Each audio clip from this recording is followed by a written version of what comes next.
Okay, DS Diving Service here on Raymoth Drive.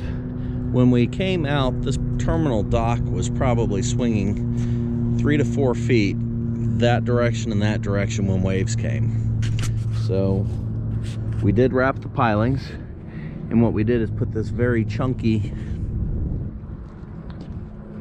3x8 lumber with galvanized hardware on the top and stainless underwater, and cross braced the dock where it did not do that.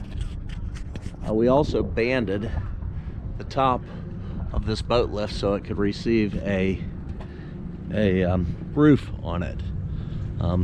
This outside with the sway of the water, I ended up putting a metal bracket in right there for that big transition piece. And there was a piling over here that was severely eaten out.